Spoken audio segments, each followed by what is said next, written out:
So, America's weird. We are the richest democracy with the worst poverty. And that's something that's always troubled me, and it's something that I've always found wholly unnecessary. And I wanted to understand the role that housing plays in that story. And I thought eviction, forcibly removing a family from a home, was a really good way to kind of get my hands around that. So I started the old-fashioned way. I moved into a trailer park on the far south side of Milwaukee, and I lived there for about 5 months. And then I moved into a room on the north side, which is the inner city of Milwaukee, and I rented a room at a rooming house, and I lived there for about 10 months. And from those two neighborhoods, I followed families getting evicted and went everywhere with these families, followed them to eviction court, to abandoned homes, to shelters, watched their kids, slept at their houses, went to AA meetings and church with them, funerals, and even was there for a birth. But at the same time, I really knew that to understand this problem, I needed to get landlords' perspectives as well. So if you were getting evicted, I wanted to get just as close with your landlord doing the evicting as I did with you. And so I did. And so I went to eviction court with landlords too, understand what makes them tick, what ticks them off, why they would buy property in some of the worst neighborhoods of a city.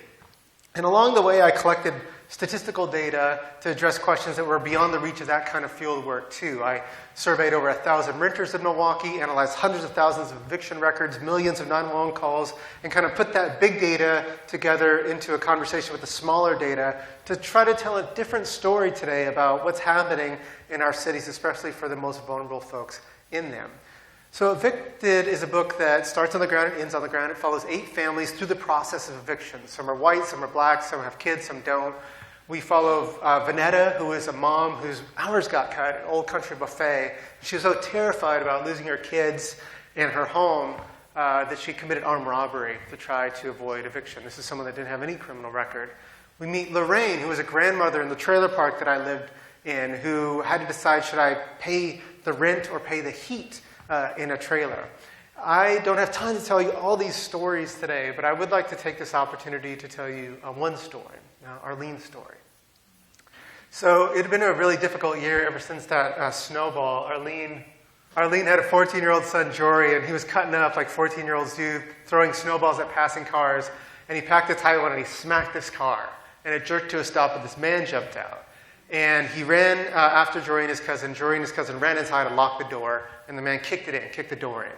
And thank God he left before anything else happened. But when Arlene's landlord found out about that, she decided to evict Arlene and her boys for damaging property. So Arlene took her 2 sons, Jory and Jafaris, who was 6 at the time, to the Salvation Army homeless shelter, which everyone in Milwaukee calls the Lodge, so you can tell your kids, we're staying at the Lodge tonight, like it's a hotel. And from there, they were on the hunt for another place to live. And they found one on 19th Street. There was often no water in the house, and Jory had to bucket out what was in the toilet. It was $5.25 for a whole house, Arlene remembered, and it was quiet. It was my favorite place. When we looked at the statistical data, one thing we found is that evicted families move into much worse housing after they're kicked out. If we want to know why some low-income families live with exposed wires and no heat and lead, things that are terrible for kids' health, one reason is that they're forced to accept these conditions in the harried aftermath of an eviction. So the city eventually found Arlene's favorite place unfit for human habitation. This is it. And they boarded up the windows and the doors, and her boys were once again on the hunt for another place. We take whatever we could get, Arlene told Jory. And that's what housing a neighborhood looks like at the very bottom, just taking whatever you could get. And what Arlene could get was a drab apartment complex on Atkinson Avenue. But she soon learned it was a haven for drug dealers. In fact, the whole block was hot, drug-soaked. And she feared for her boys, especially for Jory, who was goofy and had this beautiful smile and would talk to anyone. So why Arlene moved, the fact that she was evicted, was really important for understanding why she ended up in such a bad neighborhood. And you can test that with statistical data too, and we did. And we found that folks that get evicted move from poor neighborhoods to even poorer ones. They move from dangerous neighborhoods to even more dangerous neighborhoods. So Arlene moved out from Atkinson as fast as she could when she found this bottom unit 2-level duplex on 13th and Keefe. There was a fist-sized hole in the living room window. The carpet was filthy and ground into the floor. The door had to be locked with this ugly wooden plank. But she put on a good face. She hung ivory curtains and stuffed a piece of cloth into the hole in the window. The rent for that kind of place, which was in a very poor neighborhood in America's 4th poorest city, was $550. Utilities not included. That took 88% of Arlene's welfare check. Under those conditions, there's no extra money for anything. No books for Jory or toys for Jafaris. So Jafaris had this amazing ability to transform like a broken mop handle or a dog leash into soldiers and tanks locked into battle. So Arlene is not alone in spending the vast majority of what she has on housing. For almost a century, we in America have had a consensus that we should spend about 30% of our income on housing. That gives us enough money to afford transportation and food. And for a long time, most renters in this country met that goal. But times have changed. The percentage of poor renting families spending over 50% of their income on housing has steadily climbed up to the point that today, most poor renting families spend at least 50% of their income on housing. And 1 in 4 of those families spend over 70% just on rent and utilities. Under those conditions, you don't need like a major setback, or you don't need to make a huge mistake to invite an eviction. Something as innocent as a snowball can do it. So for folks like Arlene, eviction is much more the result of inevitability than personal irresponsibility. What's happened? So in the 2000s, housing costs all around the country shot up, but incomes, especially for the poor, were flat. Between 1995 and today, median rent in this country has increased by over 70%. So poor folks were watching their housing costs grow and grow and grow, but their incomes were flatlining. But during the years when more and more families were in need of housing assistance, fewer and fewer were receiving it. And I think most folks still believe that the typical low-income family lives in public housing or benefits in some way from the government to meet housing needs. But the opposite is true. Only about 1 in 4 families in America who qualify for housing assistance receive it. The vast majority receive nothing from the government to meet housing needs. Imagine if we turn away 3 in 4 families that apply for food stamps, saying, I'm sorry, we can't help you, you have to go hungry. But that's exactly how we treat low-income families seeking affordable shelter today. And in some of our big cities like Washington, D.C., the waiting list for public housing is not counted in years. It's counted in decades, which means a young mother who applies for public housing today in our nation's capital is probably a grandmother by the time her application comes up. So on 13th Street, Arlene found like rollers and brushes and a bucket of paint in the basement, and she gave the walls a fresh coat. But not long after moving in, her sister died, and she pitched in for the funeral. She didn't have the money, but no one else did either. Funerals, she felt, were an obligation to her. She wanted to help. The next month, she missed an appointment with her welfare caseworker because the letter announcing the appointment was mailed to 19th Street, or maybe Atkinson Avenue. So 2 months behind, she got the pink papers, the eviction summons a complaint. So Milwaukee is a city of about 105,000 renter homes. Every year in Milwaukee, landlords evict roughly 16,000 people. It's about 40 people a day evicted in Milwaukee. Now, these numbers are really, really high, but they only count formal court-ordered evictions. And there are other ways, cheaper and quicker ways, for a landlord to displace a family. So I met a landlord that will pay you a few $100 and let you use his van if you're out by Sunday. I met a landlord that if you're behind, he'll just take your door off.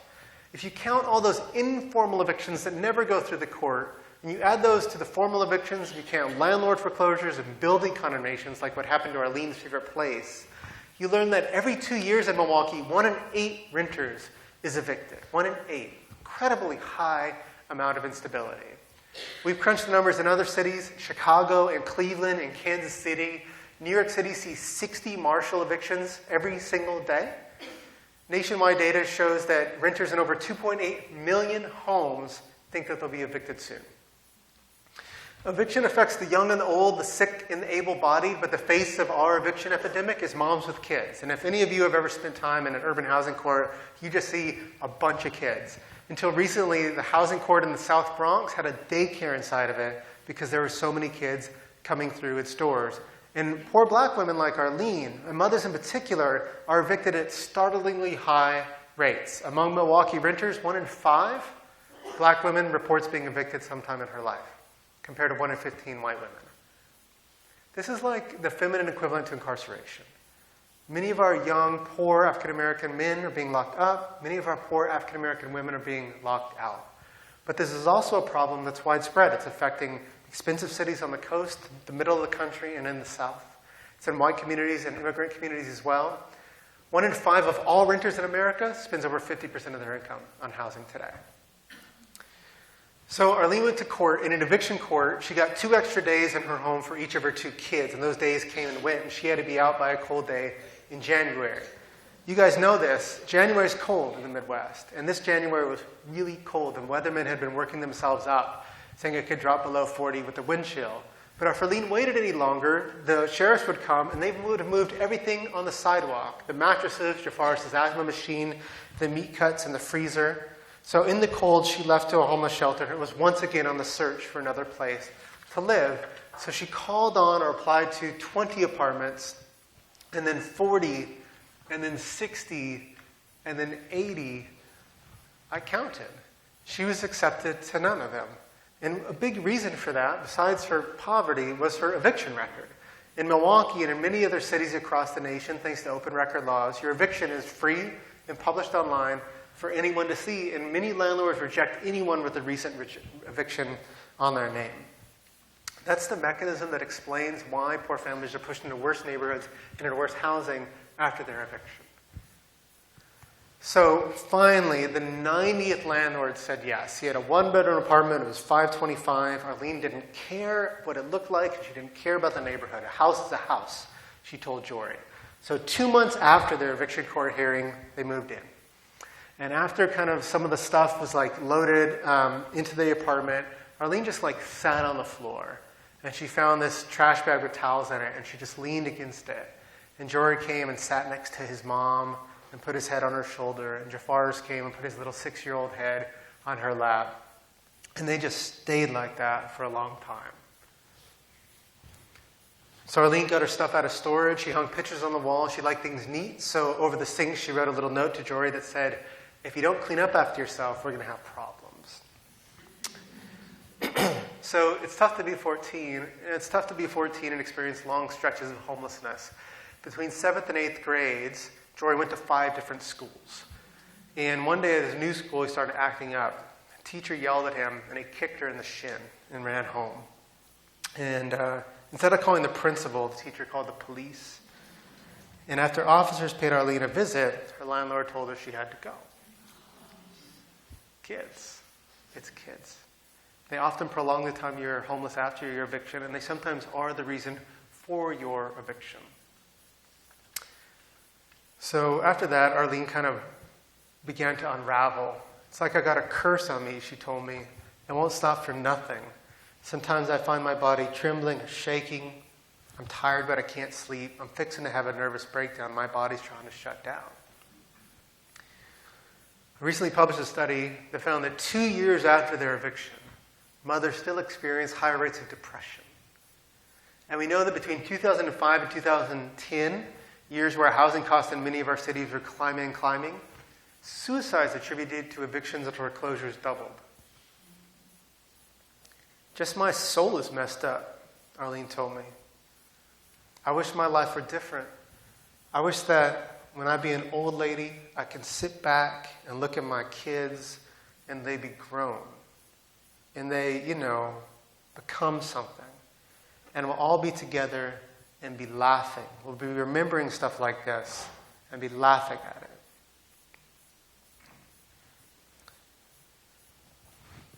The home is the center of life. It's our refuge from work, the menace of the streets, the pressures of school.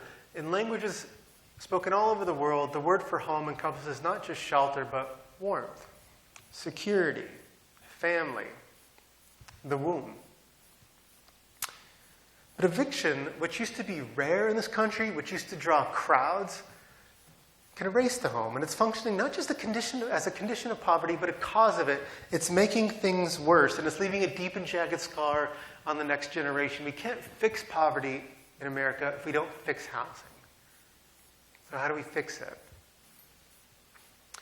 So we've affirmed provision in old age, 12 years of education, access to basic nutrition, to be the right of every citizen in America, because we believe that those things are fundamental to human flourishing and economic mobility. And I think it's impossible to argue that housing is not fundamental to human flourishing. I think housing has to be seen as a right for every person in this country. And the reason is simple. Without stable shelter, everything else falls apart. And I think one way to deliver on that obligation, one way to make that right a reality, is through a universal housing voucher program. We would take a program that we already have that works pretty darn well, and we would expand it to everyone below the poverty line. So if Arlene got a voucher, instead of paying 88% of her income to housing, she would pay 30%, with the voucher covering the rest. And she could take that voucher and she could live anywhere she wanted in the city as long as her housing wasn't too expensive or too shoddy. That would fundamentally change the face of poverty in America. Family homelessness would drive down. Evictions would become rare again. Families would immediately feel the income gains and be able to invest in themselves and their kids. We know from research that when families finally receive a housing voucher after years and years and years on their waiting list, they do one consistent thing with their freed-up income. They take it to the grocery store. They buy more food. And their kids become stronger and less anemic. But most poor families aren't so lucky. And their kids, with names like Jory and Jafar's, aren't getting enough to eat because the rent eats first. I don't think we have to settle for that. I think a national affordable housing program would be a community investment program, an anti-poverty effort, a human capital investment, and a public health initiative all rolled into one. It's one suggestion. Let others come. You know, one city has to build, another has to destroy. What Chicago needs, LA doesn't. Our cities are rich in problems and gifts. They're different. Maybe our public policy should be too. But I think, like, whatever our way out of this mess, one thing is certain. This, like, denial of basic rights, this blunting of human capacity, this level of social suffering, like, this isn't us. This doesn't have to be us. By no American value is this situation justified. There's no piece of scripture, there's no holy teaching, there's no ethical code that can be summoned to defend what we've allowed our country to become. Thanks.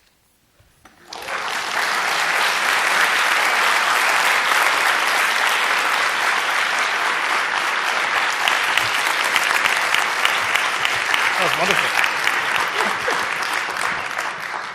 Yeah, that was beautiful. First of all, I got to say it's a real honor for me to be here with Matt. I mean, his work, his book is not only revelatory, but it's also this beautiful narrative. And occasionally when I go to speak at places, people will come up to me and say, you know, you're really an ethnographer at heart. And so what I want to say to you is you're really a journalist at heart. And so I hope you'll take that as a compliment. Huge compliment. So I wanted to talk a little bit about process, but before I do, I actually had a question about the very first thing you said, which was that one of the things that troubles you is that we live in the richest democracy with the worst poverty. And so what do you mean by the worst poverty?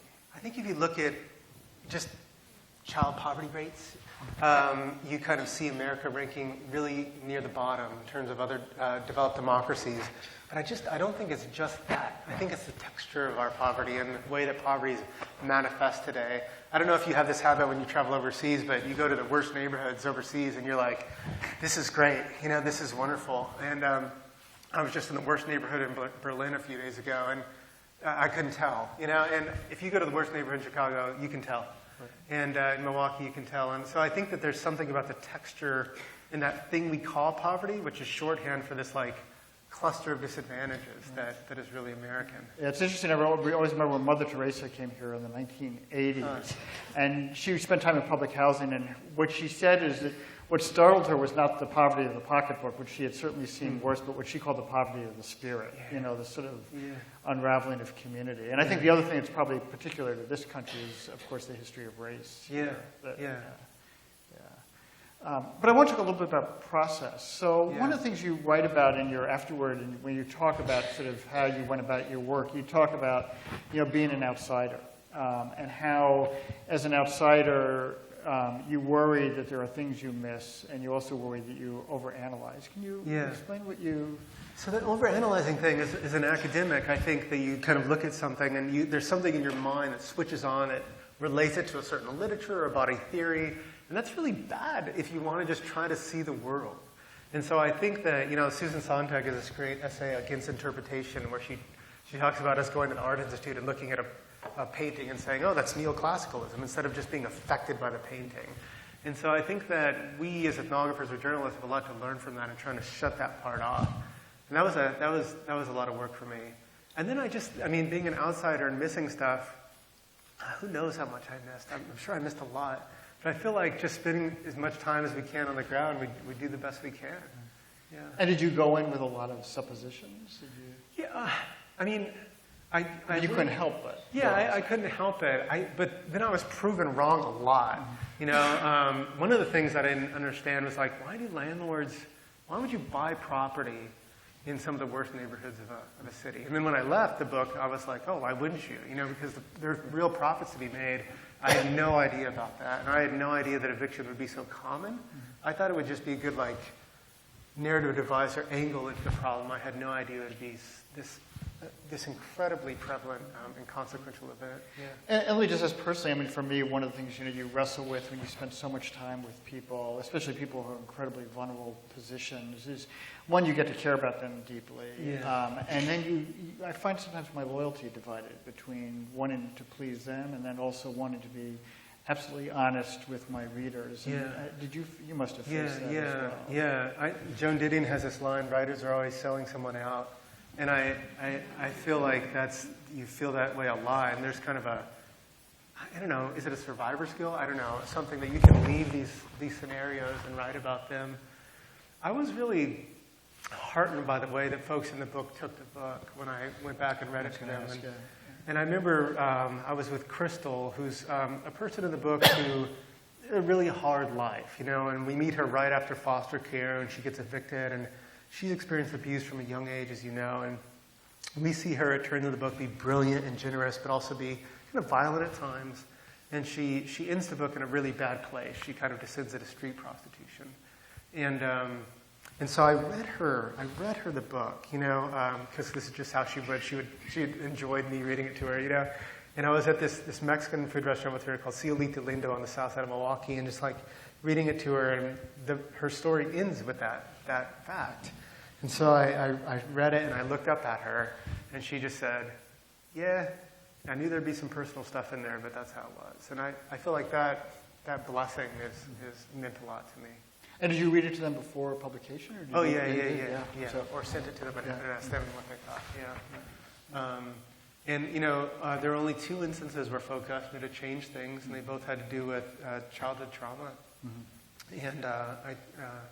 And I took those concerns really seriously. But the rest, folks didn't, I mean, one of the things for me as a storyteller that's so beautiful about the book is that the characters in the book are so rich and complicated and heroic and flawed, all at once. And I just really admired your ability to pull that off. Yeah, I had good teachers. I learned from the best. So, you talked about, being a landlord, and you said, you can't think about why anybody would want to buy all this property. Now you realize, Sharina, is that how you pronounce it? Yeah, the landlord who buys up all these homes and after the housing crisis. You mentioned in the book that the word exploitation has just been sort of disappeared in our conversation about poverty in this country. Can you talk about that? Yeah, we spend a lot of time, if we're kind of more on the conservative side of things, we talk about the lack of maybe a work ethic or the lack of good education, human capital. And then if we're on the bit of the left side, we might talk about the lack of a safety net or the lack of good infrastructure, good schools. And both of those are really important things to consider, but they're missing this other dimension, which is that some people make a decent amount of money off the poor. And poverty is not just the result of low incomes, it's also the result of extractive markets or exploitation. And I think that the book tries to complicate this landlord-tenant relationship, and I hope that I've painted landlords with as much complexity as I did the tenants. But at the end of the day, Sharina makes more in a month what Arlene took home in a year. What do we do about that? What do we do about that fact? And I think that if we don't address that, our public policies are going to fall short a bit. And so, there's a big historical story about every time wages are raised at the bottom, the housing market recoups them. One of my favorite historical anecdotes is in the 1830s when workers in cities like this were rising up to demand higher wages. Industrial capitalists went to landlords and said, can you help us put down the strike? And the landlords were like, no, because, if you raise the wages, we'll be able to extract more rents. And they did. And so I think we just need to pay attention to that. If you look at evictions in Milwaukee, every month they fall in February. So what happens in February? That's tax time. That's when the earned income tax credit comes in. And so this program that's been designed to lift families above poverty, for some working families, is kind of eviction prevention. I think we need to talk about that. And yeah, and I mean, it's not only housing that's exploited for the poor. I mean, you've got, of course, currency exchanges. You have smaller things like just the prison phone system. Yeah. But I mean, I think it's really important that that sort of re-enter this conversation about poverty in this country, to recognize that there is a lot extracted from these communities. Yeah, and sometimes I think that our conversation about inequality leaves the poor out. I don't know if you feel the same way. Like, oh, gosh. You know, we have a lot of conversation about the 1%. And I feel that allows us to say, oh, the problem kind of lives like in a Swiss bank account or on a yacht somewhere, and not in our own communities. And it doesn't ask us to take a hard look at our own lives and think, you know, what are the choices that I've made that maybe directly or indirectly contribute to this problem. So why do you think poverty is left off? I mean, we have another presidential campaign, and yet again, there's absolutely no conversation about the kind of communities that you wrote about. I don't know. I am heartened by the fact that there are people running and people working, and I think that people working, there's a lot of folks that do really care about it, I feel, and they really do want to make a difference, and I, you know, at least we're having a public conversation about inequality. Right. At least there's that. Right. There's that. Yeah. So let me bring it to Chicago for a minute, because I think we're in a place here in the city where the conversation has been so much around public housing, and for many years, and for good reason. Yeah. It was the housing of last resort. It was where the large majority of the very poor in this city lived, and it was absolutely it was inhuman what took place there. And then, of course, we had this very audacious, bold move to tear down all the public housing high-rises. And I think there's not a person well, I shouldn't say there's not a person out there, but I think it would be hard not to celebrate that. The question, of course, is what's going to happen to everybody. And so your book actually made me think a lot about this, because, you know, part of what took place is people were given vouchers. Yeah. And I think one of the things that people were up against, and I'd love to hear you talk about this, and I don't know whether this is the case in other cities, is they were limited to what communities they could live in. Yeah. They were communities that simply limited the number of voucher units that were available. Yeah. Some communities didn't have any. And so many of the people from public housing ended up in communities that were as poor, if not poorer, than those that they left. Yeah. Yes. So the voucher program has all these, kind of works with landlords in the private market. But landlords in most places don't have to accept voucher holders. So they can literally turn you away just on that requirement alone. I think we need to rethink that if we want the vouchers to give a shot at promoting integration. Should it be okay for a landlord to just turn a family away because they have a voucher? Maybe it shouldn't be okay. And then I think we have to think about like inclusionary zoning and the fact that, I don't know. Including what? Inclusionary zoning. Right. The fact that, I mean, in the affluent suburbs of Boston, you drive around, you're like, even if someone had a voucher and wanted to live out here, there's nowhere they could because the housing is too big. And so I do think that those two things really matter.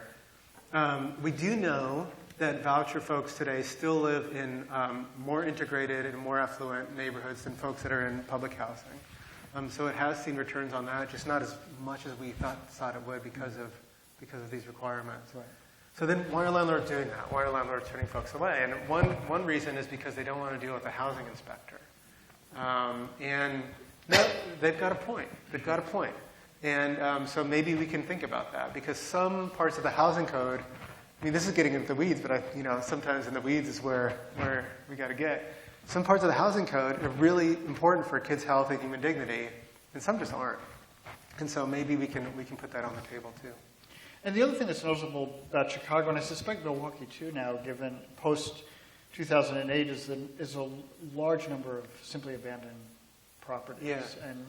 And you don't talk about that much in the book. Yeah. But I sort of wonder if there's a way to reconsider what we've done or what we haven't done with these properties to provide more affordable housing. Yeah, and sometimes how we need to think about how those properties are the result of a certain business model. So there's this footnote in the book that I could write a whole other book about this, but when I went back to fact check the book with Sharina, I said, what happened to the Hingston House? So as you know, the Hingston House was this really rundown place in the book. The Hingstons were a big family. The plumbing went out. Sharina, for a lot of complicated reasons, just kind of refused to fix it. Doors were falling on kids. It was really bad. The Hingston called it the rat hole. And my economist friends would say, well, she might be making a pretty penny now, but like she's going to have to pay the piper later. And so I asked her, like, what happened to the Hingston House? And she said, quote, I gave it back to the city. And I said, what? And she said, I just stopped paying taxes on it, and the city took it over in tax foreclosure. And I was like, well, what happened to it? Well, she's like, well, they either sell it or destroy it. And so, and I was like, well, doesn't that mess up your credit? She's like, no, it's under an LLC. So the LLC takes the hits. All my property's under different LLCs. And so then I called Milwaukee, and I was like, how many tax foreclosures do you do every year? And they're like 1,100 or something like that. And so I don't know if 1,100 are purposeful, but Sharina certainly was. And I think that we need to think about the fundamental causes of the vacancies, too, instead of just explaining it by global economic forces. Right. And also, and figuring out ways on a local level to somehow both deal with these empty properties at this point. Yeah. One of the things I also loved about your book was you talked about, and I think this is something that we tend to neglect when we talk about communities like the ones you wrote about, is in some ways how generous people are. Yeah. And you saw that with some of the families. Yeah. I mean, in the Hingstons, I love this little moment in the book where it was February, and I went over to the Hingstons, and it was their heat had gone out. And so they asked me to go down and look at the furnace. And I don't know what I'm doing, but I do the thing where if you're a guy and you're asked to look at the furnace, you look at the furnace. And so I go down and I'm like, okay, and I come back up, and this is a family. They're really hard up. They're sleeping on mattresses. They're getting by, and they had bought me this birthday cake, because I was born in February, and we celebrated my birthday and had this moment together, and considerable thoughtfulness and generosity on their part.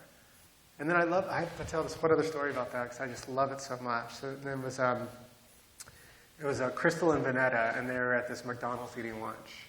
And so these are two women that are homeless. They met at a homeless shelter. And so we're eating lunch at McDonald's, and this boy walks in, and he's like 9 or 10, and he doesn't go up to order. He goes around to the tables. He's looking for scraps. And Crystal turns to Vanetta, and she's like, what you got? And these two women pull their money, and they go up and they buy this boy lunch. And Crystal gives him this big bear hug and sends him on his way. And I thought that you have to write about those moments too, right? And because they show you how gracefully people refuse to be reduced to their hardships. Well, I think with that, we'll open it up to questions. This is all very depressing, but I'm interested in what kinds of policy changes you think need to be made to help turn this around. And is it the city, the state, the feds? Yeah. So there's things we can do, large and small. Let me just give you a smaller one and then a larger one. So the smaller one is in the courts. So if you get arrested, you have a right to an attorney. If you get evicted, there's no such right. You have no right to an attorney in civil court. And so in some housing courts around the country, 90% of landlords have attorneys and 90% of tenants don't. We know that if we were getting hauled to eviction court, we'd bring a lawyer. And we know that lawyers can really help. They can really stem the fallout from eviction that families occur downstream. And so I think a good, decent idea of public investment would be to provide more legal aid for the poor in civil court. It would curb illegal evictions. It would help families kind of exercise their rights. And most families could have their day in court. Most families don't today. In Milwaukee, 70% of folks that get summoned to eviction court don't even show up. If I didn't have an attorney, I probably wouldn't either. And I have a PhD, And so I think we can take steps to address that. But that doesn't do anything to address this fundamental fact, right? That there's just this shrinking supply of affordable housing in our cities. And that's the thing that we have to address. Now, this kind of program that I'm advocating for, kind of a voucher program for everyone below the poverty line, that's not a cheap solution, but it's well within our means. So if we don't account for any of the savings we would recoup by reducing homelessness or addressing mental health or all these other things, just the raw number of that kind of idea, that would cost us about $22 billion more every year. So just to put that in perspective, the year that Arlene got evicted from 13th Street, we spent $171 billion on homeowner tax breaks. So we have a universal housing program in the country. It's just not for poor people. I just think we just need to be honest about that. Most of homeowner tax benefits benefit folks with six-figure incomes. I just think we just need to have a frank conversation about the fact that if poverty persists in America, it's not for lack of resources. We lack something else. You talk about in black communities, men are locked up and women are locked out. I'm curious, over the last several years, there's been a lot of movement against mass incarceration. Why do you think there's been less of a movement around mass eviction? I don't think we knew the scope of the problem unless we had been fighting on the ground level or experienced it ourselves. I didn't know it going in. And I think one contribution of this work is to just show how big of a problem this is and how devastating it is, not only to the families, but to communities as well. And so I would hope that the book would raise awareness of this very issue and show that the lack of affordable housing is a wellspring for all sorts of problems that we care about, right? If we care about giving a kid like Jory a chance to reach his full potential, we have to give his family a stable place to live. If we care about communities investing in their neighborhoods and doing things like driving down crime, which we know folks can do when they work together to do it, as Alex works has shown, we have to actually give them the chance to have a community, a stable, sticky community, instead of this kind of churning environment where Jane Jacobs called perpetual slums. So I think that we need a lot more work raising the awareness about the issue. Right. And I can say, that for those of us who write about these issues, until Matt's book, I don't think we really thought about this in any really substantive, systematic way. And so that is one of the, when I said it's revelatory, I mean that. I mean, this has really kind of changed. I think we'll begin to change the conversation around some of these, how we wrestle with poverty in this country. We got that on tape, right? That's like How do we bring the question of poverty, the issue of poverty, into the political conversation? It's never brought up in debates. It's never talked about. Yeah. It isn't. I don't know. I mean, I've grappled with this. I feel like I grapple with this every 4 years. I sort of ask the same question: why is it not being talked about? And this is especially unusual, I think, election, as Matt observed, is because we really are talking about income inequality is a part of the conversation, at least with a large part of the electorate, and why, even in that, we can't talk about the very poor. And for me, I think my response, and I think probably partly Matt's as well, is that I think we need to tell stories. I think that partly is sort of to find a way to find empathy, which is really the centripetal force of storytelling. But I don't know what political force will make this a part of the conversation. Yeah. Have you been approached by politicians as a result of the book? Yeah. So I testified in Congress a few weeks ago, and I had a meeting with senators and gave a presentation at HUD. And we're starting to have this conversation. A lot of the actions on the local level. And so a lot of the folks that are doing some of the most groundbreaking creative work are mayors in cities like Denver or Baltimore who are really finding creative ways of addressing this issue.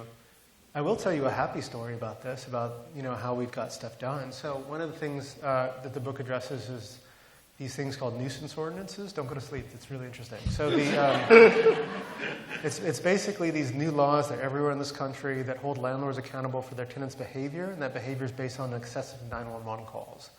And so when I was hanging out with landlords, they were like, the city guys, they say these calls are for like noise and stuff, but it's really domestic violence victims that are calling a lot. And so I'd be like, well, what do you do when you get a nuisance? They're like, well, it's really scary. They can fine you thousands of dollars, so we just evict the tenant. And so I went to Milwaukee PD and I was like, give me all of your nuisance ordinances. And they were like, no.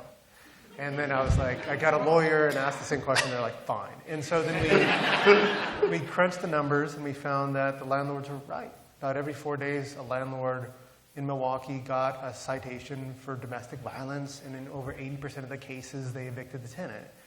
And so we took that data to Milwaukee PD, and they changed their law. They changed their law. And then I since worked with the ACLU to get the law changed in Pennsylvania and Arizona and Iowa and other places. So sometimes it's like a ground game, and it's like a ugly, unsexy work, but sometimes you can get stuff done at the local level like that. What reactions have you gotten to the book that really excite you? These are some great questions. It's such an amazing city, Alex. I remember being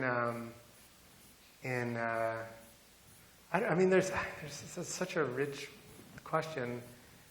So when we launched the book, we launched it in Milwaukee naturally, and folks in the book came to the events. And I remember Vanetta, who's a woman that I talked to briefly at the introduction. This is a woman that committed armed robbery, and she was this amazing mom, and she had since done her time. She's got out, she's off paper, and she's doing pretty well now. And she bought these new shoes to come to one of my events, and she was sitting with my wife during the time, and she was like, "I'm so proud of him." And I think that she was like, "He's doing okay." That meant a lot to me. I remember being in D.C., and this older woman came up to the mic, and she just said, "These are issues that are facing my community, and I just want to pray over you." And she did this prayer, and that meant a lot. One thing that we've done with proceeds from this book is start an organization called Just Shelter, which not only elevates and shows the work of community organizations working hard all around the country to end family homelessness and preserve affordable housing, but it also shares eviction stories. It kind of allows folks that have been through an eviction to chronicle the human cost of this problem in their own words. And so we've been hearing from folks all over the country since we've done that too, and that's been very inspiring and often very depressing. Yeah. Did you ever encounter ethical landlords that went an extra mile for their tenants? And what kind of remedies has the state legislature and the governor offered? All the time. Met wonderful landlords. I met wonderful landlords and difficult tenants, and vice versa. Sharina, Arlene's landlord, you see her in the book buying tenants groceries when they couldn't afford it. You see her letting tenants slide. You see her acting kind of as a relationship counselor with some of her tenants. And you also see her evicting tenants when they call the building inspector on her, and you see her taking vacations to the Caribbean when her tenants don't have heat. So, it's complicated, and I hope that the book shows landlords in a very complicated light. And there's definitely landlords that are incredibly generous and above the board and working hard. The problem is this is housing, right? Like this is the central human need, and it shouldn't rely on someone being really great or really bad. It should be more stable than that in someone's life. In terms of state or government programs, states do all sorts of things to address this issue. Some states have their own voucher program. They expand vouchers a little bit.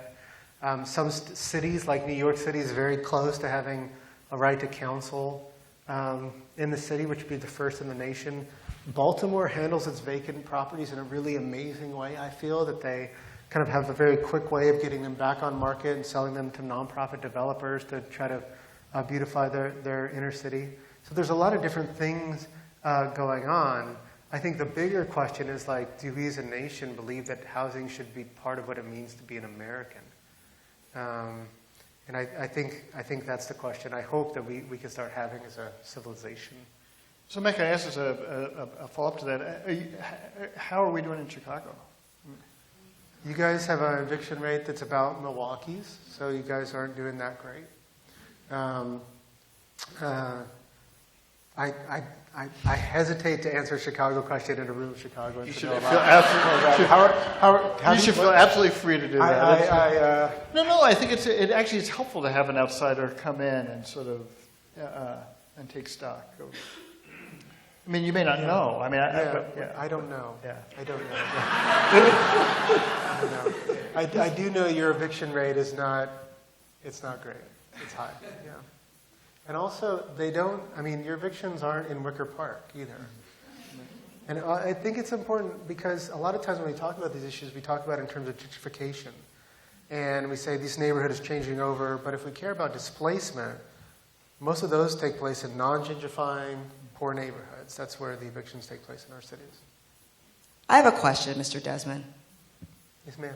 So, in your research, have you seen or found any communities where there is an approach to actually providing emergency dollars?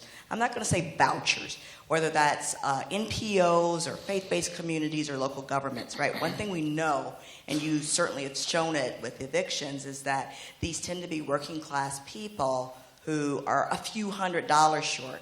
And even the cost of shelter for 1 or 2 people per night usually runs more than what it would take to actually keep them where they're at with rent up to date for the landlord. And frequently these landlords aren't, they're working class people too. Yeah. So I have a straightforward answer and then another answer. And the straightforward answer is yes. So during the stimulus, you might remember that about $1.5 billion in the stimulus was set aside for anti-homelessness work. And in Milwaukee, that hit in the term of a one-time stopgap emergency assistance. When that hit the city, it decreased evictions by 15%. So it worked.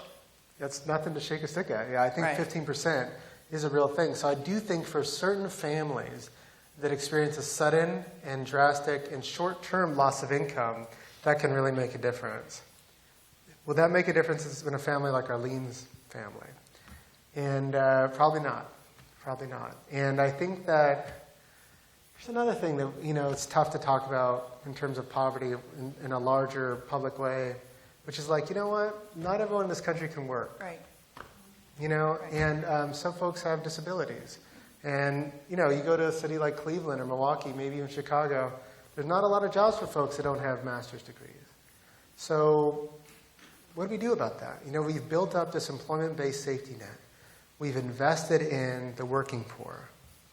And there's this growing inequality, not just at the country writ large, but below the poverty line, whereas working poor folks have access to all these aid, and non-working poor folks don't. And what are we going to do about folks like that? Folks like Lorraine, my friend in the trailer park, who took this really nasty fall when she was a kid, had these learning disabilities, was on SSI, and was spending over 70% to live in a trailer that the city, in a trailer park that the city literally considered an environmental biohazard because there are so many code violations. Lorraine doesn't benefit from the earned income tax credit. She's not going to get these employment-based safety nets. What are we going to do about families like that? I think a big answer could be housing, but it needs to be bigger than that one-time emergency assistance. The places that you showed and talked about are not nice places. Asbestos, lead, basements, plumbing, etc. Some architects have now started to think about repurposing of bungalows and making them multi-family rather than single family, or repurposing of industrial structures. Yeah. Do you see a reaction from the architectural community to really address this as a fundamental structural issue? Yeah, it's a smart point. If you look over the generations, we've made these huge leaps forward in terms of the quality of housing poor folks are living in. Just a few generations ago, there were like slums in our cities, outhouses in the middle of Philadelphia, and babies who were dying of tuberculosis. We as a country took on a battle with the slum and won. And public housing is a big part of that story. And I'll be the first to admit we have a long way to go. Like when I lived in the trailer park, I didn't have hot water for most of the time. And I told the landlord, like, I'm a writer. I'm going to write about you in your trailer park. So, but... How's that for clout? So I think that I feel like it's just important to recognize, right? Because a lot of times when we talk about these issues, they can feel like eternal, and they can feel like, gosh, how are we going to do anything big about this, but especially with housing, we have done big things that have worked. I think that I would love to have more conversations with architects about this. One thing that's happened over the last several generations is that we've phased out smaller housing in our cities. And someone like Arlene is living at the bottom of the market in housing she can't afford. She can't go smaller than 2 bedrooms, you know? And so a lot of us really care and worry about overcrowding. Overcrowding certainly isn't innocent of consequences, but I think the bigger problem is coerced overconsumption of housing, because we've kind of coded out smaller units and affordable units. And I think this is an area where the architectural community could really come in and contribute to the conversation. Again, the wonder of the book is that Matt's you're a really gifted storyteller, and so I think with the power of the book is it'll engage you, it'll envelop you, whether you ever thought about these issues or not. So, Matt, it's been a pleasure. So. It's been an honor, Alex. Thank you so much.